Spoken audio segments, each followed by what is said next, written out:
Humanitarian adventurer Kingsley Holgate has stopped over in his home province of KwaZulu-Natal to promote his new book, Africa, A Love Affair with the Continent. Holgate and his expedition team are currently on a voyage from Cape Town to Kathmandu. So I'll read you an early bush note. While scribbling these seemingly endless pages, got to thinking about the many possible uses for this book.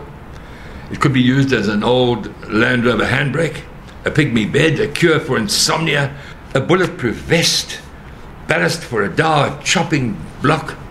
But if you're really brave enough, you could try reading it. Dedicated to his late wife, Jill, nicknamed Mashozi, it covers 30 years of his adventures through Africa. It tells of the expedition team's achievements. The team was the first ever to reach the 7 extreme geographic points of the continent. One chapter highlights the unique discovery of the geographic center point of Africa.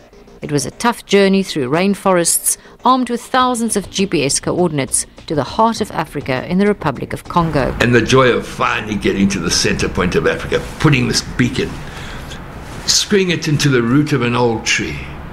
And of course, on that beacon were the coordinates. There was a South African flag and the flag of the Republic of Congo. We didn't want anybody to think that it was our heart, it was their heart. It also documents the team's humanitarian work. Mosquito nets are distributed to malaria-stricken areas. Early childhood development materials are donated to poor communities. And there are heartwarming tales of the Right to Sight campaign. We distribute readers and we do simple eye tests just to determine the strength, more or less what they need, and off they go. It's really instant gratification.